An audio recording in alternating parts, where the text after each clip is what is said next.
Il est 23 h sur RTI 1. Bonsoir à tous. On regarde les titres de ce journal. Avant la rentrée des classes fixée au 13 septembre prochain, les parents d'élèves sont invités à inscrire leurs enfants pour la maternelle et le CP1 à compter de ce jeudi 2 septembre. Nos reporters vont faire le tour de quelques établissements scolaires où les parents d'élèves sont attendus. En Côte d'Ivoire, une bonne partie de la population dénonce les prix excessifs des produits pharmaceutiques. Comment sont-ils fixés et à partir de quels critères? La réponse dans le dossier santé de la rédaction de RTI 1, un dossier à suivre dans cette édition. Et puis nous irons au Nigeria où 73 lycéens ont été enlevés par des hommes armés dans l'état de Zamfara. Depuis le début de l'année, des bandes criminelles ont multiplié les rapts dans les écoles de toute la région. Les autorités, incapables de ramener de l'ordre, sont vivement critiquées par les populations. Voilà pour les titres et on ouvre ce journal avec les inscriptions à la maternelle et au CP1 ce jeudi 2 septembre 2021 sur toute l'étendue du territoire national. Une date fixée par le ministère de l'Éducation nationale et de l'alphabétisation.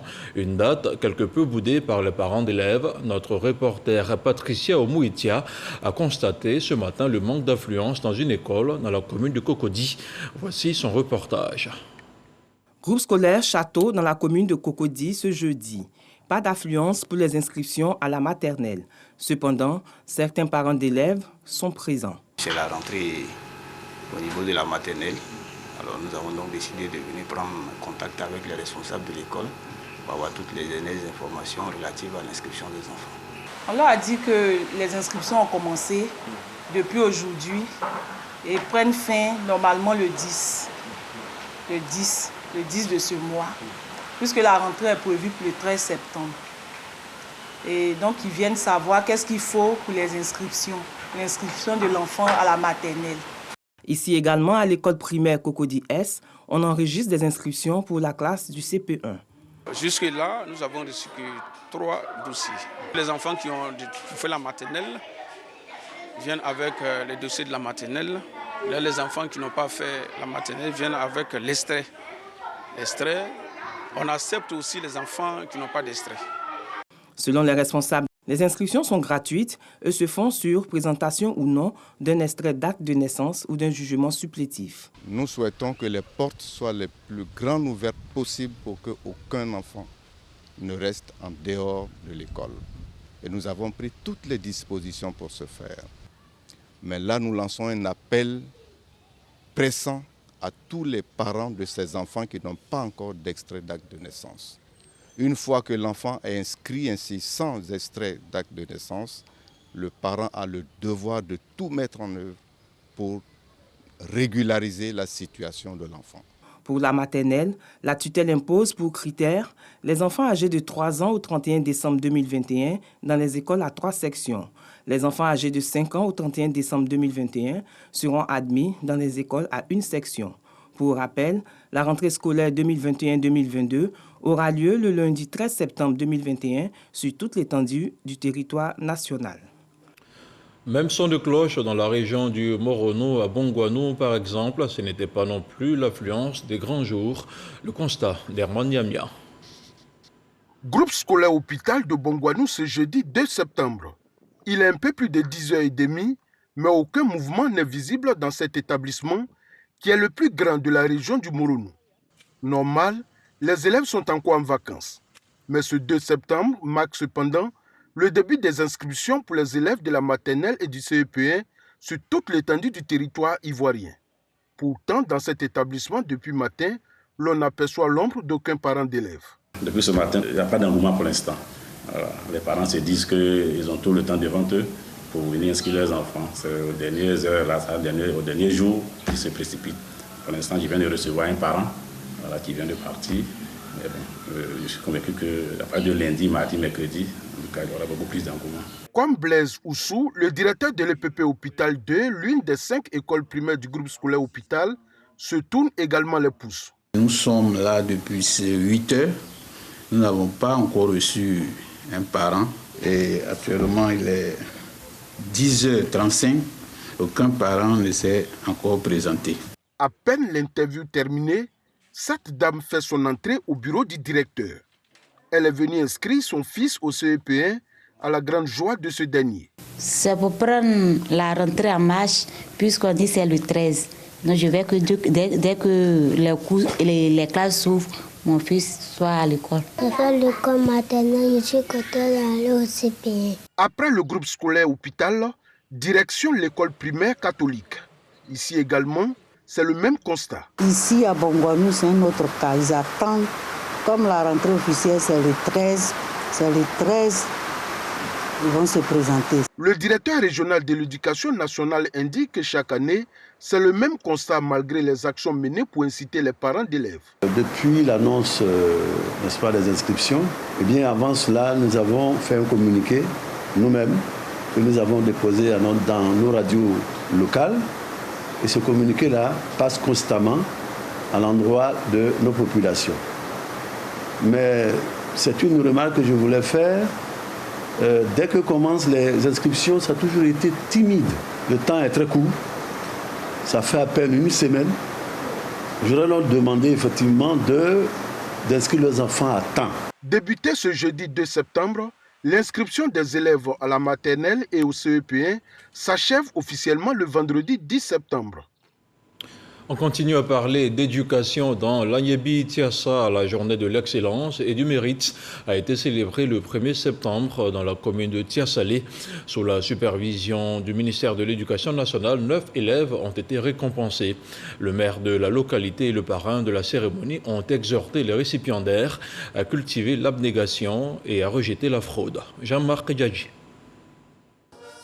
Fanfare, parade des mascottes, une trouvaille pour célébrer la crème des élèves de la ville de Tiassalé. 9 élèves primés pour leur brillante performance aux examens du CEPE, du BEPC et du baccalauréat 2021. Initiée par le premier magistrat de la commune, cette journée du mérite est placée sous le signe de la lutte contre la tricherie et la fraude en milieu scolaire. La culture de l'excellence implique tous les acteurs clés de l'éducation, selon le maire et le ministère de tutelle. Vu le taux élevé d'échecs aux différents examens, nous organisons ces activités pendant les vacances pour encourager les élèves et les inciter à la concurrence afin de relever le niveau. Je voudrais encourager le personnel enseignant et leur demander à redoubler d'efforts pour améliorer la qualité de la formation dans notre commune. Elle attend la contribution de tous et de chacun aux réflexions pour le renouveau de l'école à travers les assises des États généraux de l'éducation nationale et de l'alphabétisation. Des dons matériels et numéraires ont été offerts aux lauréats, une initiative du parrain, le ministre Moussa Sanogo. Vous avez un parcours scolaire et universitaire à mener. Demeurez dans la voie de l'excellence, de la remise en cause perpétuelle, du travail sans relâche et de l'effort au quotidien. La célébration de l'excellence dans la ville de Tiassalé rentre dans le cadre de la 3e édition des journées socio-culturelles.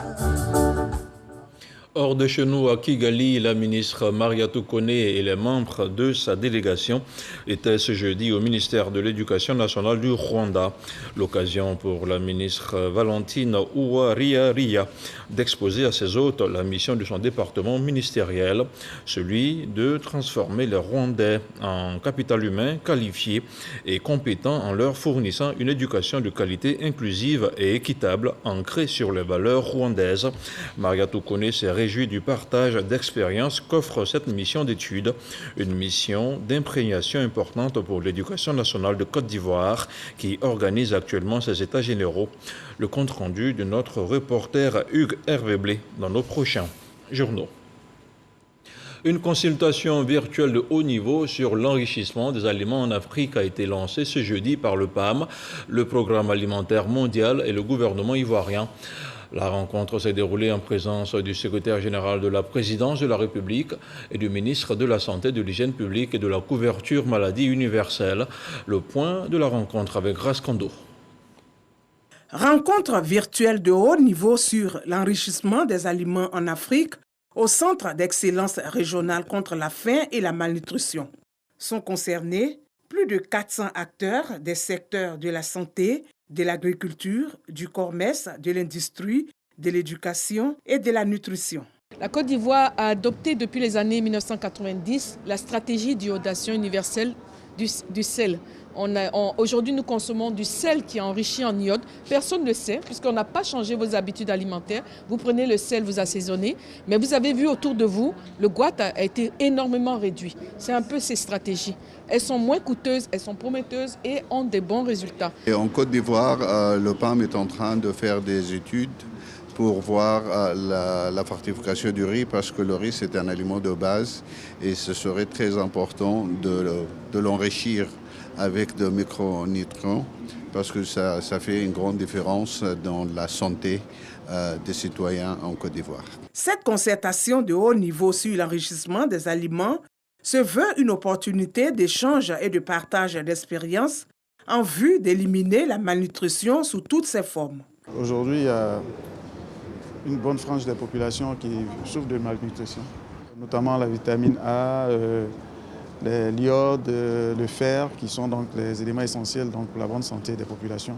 La faim, ce n'est pas seulement le manque d'aliments, mais c'est également donc, avoir un repas équilibré avec les sels minéraux, les vitamines nécessaires pour avoir une bonne croissance et être en bonne santé. Le ministre, secrétaire général de la présidence de la République, au cours de cette rencontre de haut niveau, a fait le point des actions menées par le gouvernement ivoirien en matière de lutte contre la malnutrition et la faim. Le président Alassane Ouattara, champion de l'Union africaine pour le suivi de la mise en œuvre de l'agenda 2063, a fait de la lutte contre la faim et de la malnutrition une priorité dans son agenda national, mais aussi régional et continental.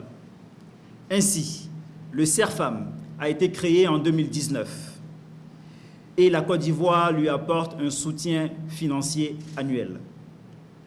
En outre, la Côte d'Ivoire conduit le processus d'endossement par l'Union africaine de ce centre, ainsi que l'inscription de la nutrition au prochain sommet de l'UA, afin de déclarer 2022 comme année de la nutrition.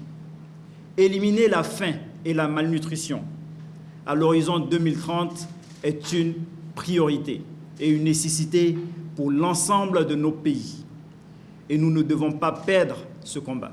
Pour le ministre Abdourahmane Cissé, une attention particulière doit être portée sur les femmes enceintes et la petite enfance pendant les 1000 premiers jours de la vie par la promotion de l'allaitement maternel. Et on regarde maintenant le point de la situation de la Covid-19 au 2 septembre.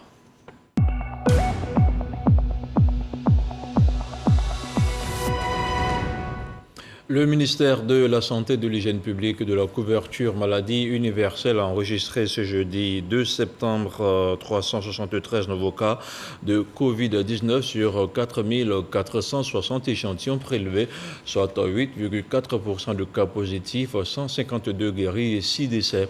À la date du 2 septembre, la Côte d'Ivoire compte donc 56 521 cas confirmés, dont 54 154 personnes guéries, 451 décès et 1916 cas actifs. Le nombre total d'échantillons est de 910 059. Le 1er septembre, 17 829 doses de vaccins ont été administrées, soit un total d'1 387 952 doses du 1er mars au 1er septembre. Le ministre de la Santé, de l'Hygiène publique et de la couverture maladie universelle invite toutes les personnes de plus de 18 ans à se faire vacciner dans les centres dédiés. Il rappelle que la vaccination contre la Covid-19 est gratuite et volontaire. En Côte d'Ivoire, quel est le mécanisme de fixation du prix des médicaments? Une question à laquelle nous tenterons d'apporter quelques éléments de réponse dans ce dossier santé. Des éléments qui aideront à coup sûr la population dont une grande partie dénonce les prix excessif en se fiant à la politique des prix pratiquée dans la sous-région. Dans cette enquête que je vous propose de suivre, vous allez découvrir tout le circuit d'approvisionnement des médicaments que nous utilisons. Un véritable business aux contours très complexes, passé au scanner par Ami Sissoko. Cocody, 2 plateaux. Il est 7h30 chez Ginny Bakone. Tous les jours, à 7h de la journée, c'est le même rituel. Séance de prise de médicaments. Cela fait 5 ans que je suis prétendu diabétique. Je suis suivi par un diabétologue, un cardiologue. Si ces médicaments ont souvent un goût amer, la facture, elle, est presque toujours salée. Être comptable de profession dans une entreprise de la place, Djeneba dépense par mois le tiers de son salaire dans l'achat de ces médicaments. Ça me revient cher, excessivement cher. Pour ma bourse, je ne peux pas. C'est Dieu qui m'aide. Comme Djeneba, bon nombre de personnes estiment excessif le coût des médicaments pharmaceutiques. À l'Ordre national des pharmaciens de Côte d'Ivoire, on se défend. Le prix est celui qui est fixé par l'État de Côte d'Ivoire. Aucun pharmacien dans son arrière-boutique n'a la possibilité d'aller avec sa calculette pratiquer des prix sur les médicaments en dehors de ceux reconnus par l'État de Côte d'Ivoire. Chaque pays a sa politique. Et le niveau de vie aussi dépend de chaque pays. C'est tous ces facteurs-là que le pays prend en compte pour fixer les prix. Quoi qu'il en soit, si l'État ivoirien est le principal garant de la fixation du prix des médicaments, sur quelle base ce prix est-il fixé? Les prix des médicaments se négocient donc entre le fabricant et le régulateur. La négociation est le plus souvent favorable aux fabricants et aux intermédiaires plutôt qu'à la population. C'est bien l'AIRP qui discute des prix avec les laboratoires pour les médicaments qui sont vendus dans le secteur privé. Pour ce qui est des médicaments vendus dans le secteur public, c'est la nouvelle pharmacie de la santé publique. L'autorité ivoirienne de régulation pharmaceutique, AIRP, créée en 2018, est le régulateur du secteur pharmaceutique en Côte d'Ivoire. Elle fixe les prix et veille en principe au respect de leur application dans un écosystème de 2700 pharmacies, dont 1100 officines privées sur l'étendue du territoire. Mais la tâche n'est toujours pas aisée. Soumis à une marge réglementaire n'excédant pas 30%. Jugés insuffisants pour supporter les charges, certains pharmaciens rusent avec la loi en falsifiant les étiquettes sur le prix des médicaments. Un pharmacien que nous avons rencontré en caméra cachée confirme la pratique. Et quand on reçoit les médicaments avec un bordereau comme ça, bon, moi je suis déjà un contrôle ici. Oui. Et les contrôleurs viennent, ils prennent 2-3 produits dans le rayon, et puis ils mettent le bordereau. Donc quand je regarde les bordereaux, ça me figure sur le bordereau. Si c'est différent, c'est chez un client, il y a problème. Interrogé sur le phénomène et ses répercussions sur le prix des médicaments, le président de l'Ordre des pharmaciens est resté évasif. On a eu des cas de sanctions à l'égard des pharmaciens, mais généralement pas concernant les prix. Pourtant, selon des indiscrétions, quelques pharmaciens coupables de cette pratique seraient devant le conseil de discipline de l'Ordre. La variation des prix de médicaments constatée d'une pharmacie à une autre est le prolongement de la problématique de la cherté des prix des médicaments. Et de plus en plus, le phénomène gagne du terrain. Raymond Biti est journaliste écrivain. Sur la question, il y a quelques années, il a mené une enquête.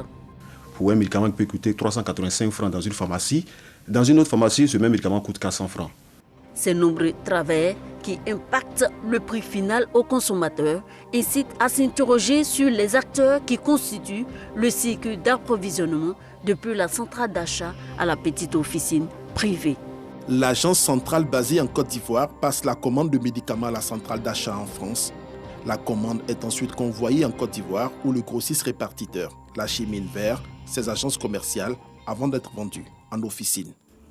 Toutes nos tentatives pour joindre le plus gros grossiste répartiteur de Côte d'Ivoire sont restées sans suite. Tout part de cet intermédiaire. Son rôle dans la nomenclature du prix est déterminant. La Côte d'Ivoire ne compte que 4 grossistes répartiteurs pour le secteur privé. À côté du service d'approvisionnement du secteur privé, existe celui du secteur public, dont l'agence centrale est la nouvelle pharmacie de la santé publique, NPSP.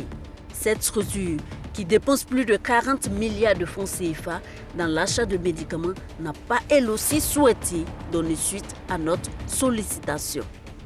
La multiplicité d'intermédiaires dans la chaîne d'approvisionnement est un terreau fertile à l'application de faux coûts que supporte au final le patient. Conséquence, les médicaments de la rue continuent d'avoir la peau dure, avec parfois la complicité de certains acteurs du circuit d'approvisionnement des médicaments. C'est comme les médicaments de la rue. C'est vrai que ça vient de partout. Il y a les pharmaciens et les grossistes qui sont impliqués aussi, même les grossistes. Les médicaments de rue doivent être combattus par la baisse des prix des médicaments dans les pharmacies. Et puis, vendre en détail le plus grand nombre de médicaments. Il y a vraiment nécessité d'analyser ce coût, de le structurer, de savoir où est-ce que le surcoût intervient véritablement. Au village technologique de Grand Bassam, l'ultime solution pour soulager les populations reste l'accélération du potentiel industriel du secteur pharmaceutique en Côte d'Ivoire, car l'industrie locale ne couvre que 6% des besoins. Pour nous, c'est un défi. On a décidé en 2013 de réserver 20 hectares de terrain pour créer un hub pharmaceutique au Vitible. On y croit beaucoup. Pour l'heure, les patients économiquement faibles comme Djeneba devront prendre leur mal en patience, en espérant voir le parc industriel du secteur pharmaceutique s'agrandir en vue de faire baisser le coût des médicaments. Et voilà, c'était pour vous le dossier santé consacré à l'envolée du prix des médicaments, un dossier réalisé par Ami Sissoko et à revoir sur RTI 1. Expliquer le nouveau régime social des travailleurs indépendants, c'est la mission à laquelle s'attelle la CNPS, la Caisse nationale de prévoyance sociale, un nouveau régime qui permet aux travailleurs du secteur informel de bénéficier d'une protection sociale et d'une retraite dorée. À Bouaké, une séance d'information, d'échange et de sensibilisation a permis aux populations de mieux cerner ce nouvel outil. Le reportage de Soro Corona. Gueux Janine exerce le métier de couturière depuis 15 années. Une activité qui lui permet de s'épanouir financièrement et socialement. Le travail de la couturière nourrit son homme. Et à cause de ma couture que j'ai faite, je suis allée en Chine pour une formation. Elle fait 3 mois. Pour ces vieux jours, cette travailleuse indépendante se pose 1001 questions. À un certain moment, tu as les problèmes de vision. Donc, dire que tu dois travailler toute la vie, ce n'est pas possible. À un certain moment, tu dois prendre la retraite. Comme Gueux Janine, de nombreux travailleurs indépendants confient leur retraite à Dieu et à leur progéniture. Je n'ai pas préparé ma retraite, mais c'est que mes enfants sont là. Il y a d'autres avec moi. Quand je vais devenir vieux, c'est sur Dieu et mes enfants que je compte. Les 90% n'arrivent pas à investir à des génératrices de revenus auxquels, quand il est vieux, il peut bénéficier. Pour mettre fin à cette hantise, la CNPS, Caisse nationale de prévoyance sociale, a mis en place un outil de protection sociale pour les acteurs du secteur informel. Le régime social des travailleurs indépendants existe depuis 2019. Ce sont toutes ces personnes qui n'étaient pas concernées par le régime des travailleurs qui sont prises en compte au niveau du régime social des travailleurs indépendants. La déclaration est toute simple. Elle se fait à partir d'une carte nationale d'identité. On vous enrôle, on vous enregistre, vous avez votre numéro qui est automatiquement généré. Afin de mieux faire connaître cet instrument, la CNPS est sur le terrain. À Bouaké, une séance d'information, d'échange et de sensibilisation a permis aux responsables de la CNPS de présenter ce régime sur toutes ses facettes. On peut payer journalièrement, mensuellement, trimestriellement, annuellement. Les modes d'affiliation et de paiement ont été faits de telle sorte pour tenir compte des réalités du terrain, de la spécificité de ce secteur. Vous avez des cotisations minimum de 5 600 par mois. Toutes choses qui rassurent Gueux Janine et le monde du secteur informel. Vous avez des indemnités et vous êtes pris en charge en cas d'accident et en cas de maladie. Et après la retraite aussi, vous avez aussi des indemnités. Les autorités ont décidé d'amplifier la sensibilisation auprès des bénéficiaires. Avec les responsables de la CNPS, pour voir les entités, les groupes, surtout les communautés, les chefs traditionnels, les chefs religieux, pour expliquer le projet. Et nous serons là jusqu'à la fin de 2021. En tout cas, ce qui est sûr, Bouaké, on va enrôler plus de 100 et quelques mille adhérents. Avec cette nouvelle politique, la Caisse nationale de prévoyance sociale élargit ainsi la protection sociale à plus de 80% de la population ivoirienne. Le médiateur de la République était ce jeudi l'invité de la tribune Les grandes rencontres du CESEC, une tribune offerte à des personnalités expertes dans des domaines spécifiques pour partager leur savoir ou savoir-faire sur des thèmes relatifs au développement économique, social, environnemental et culturel. Il s'agissait pour Adama Toungara de faire comprendre le mode de fonctionnement de son institution aux membres du CESEC. Le reportage est Sidonie Davila.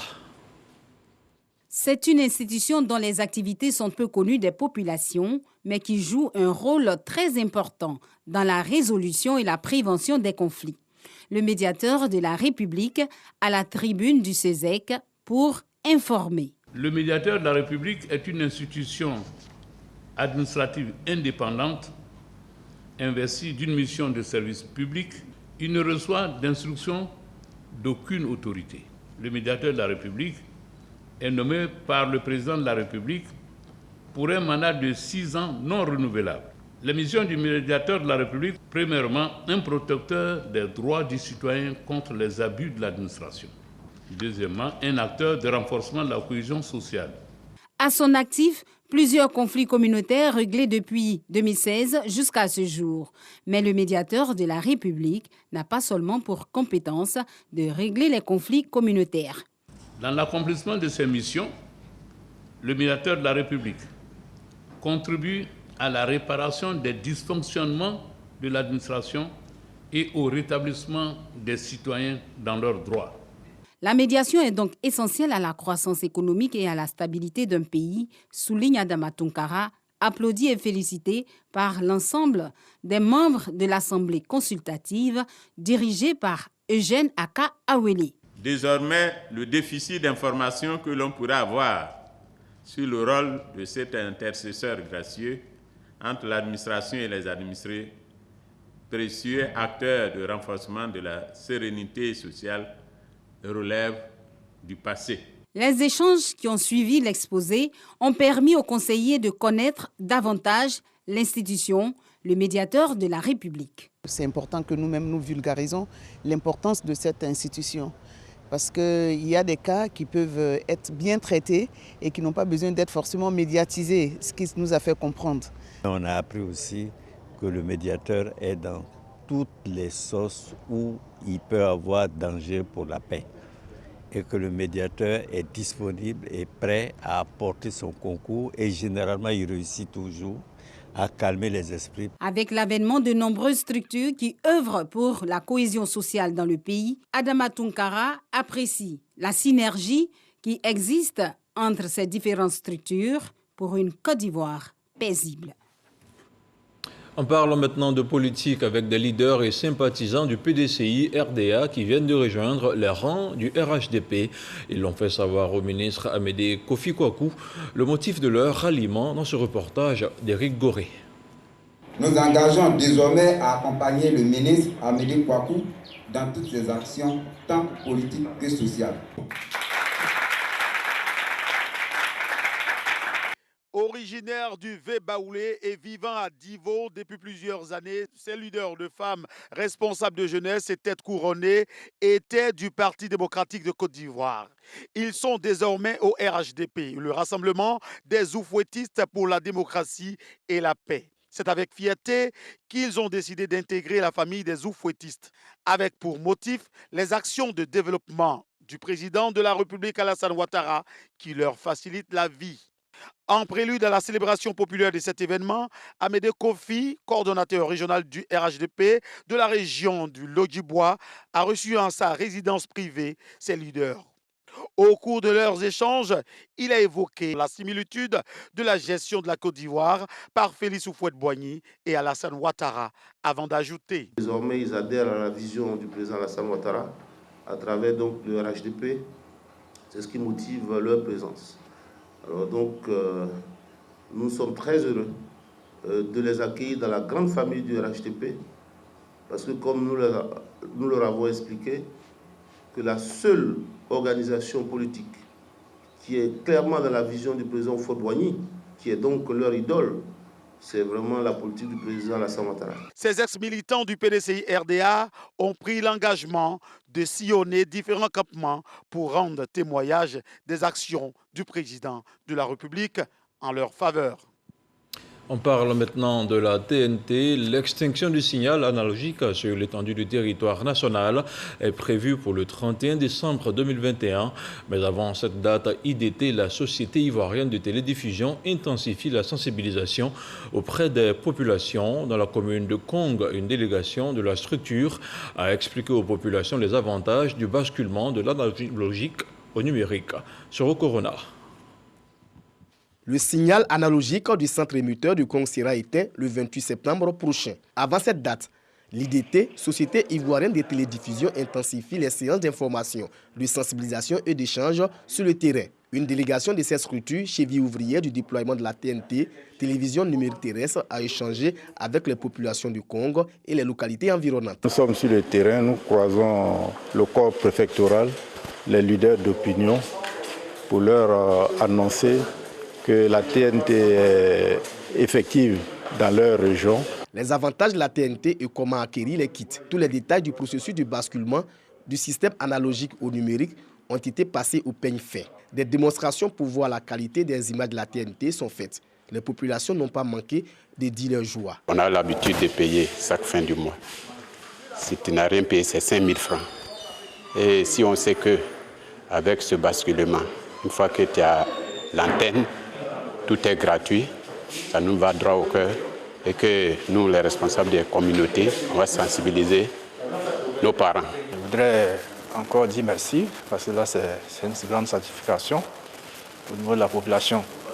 Et par le biais de votre télévision, sensibiliser toute la population, voilà, se mobiliser pour pouvoir avoir accès à ces nouvelles technologies-là.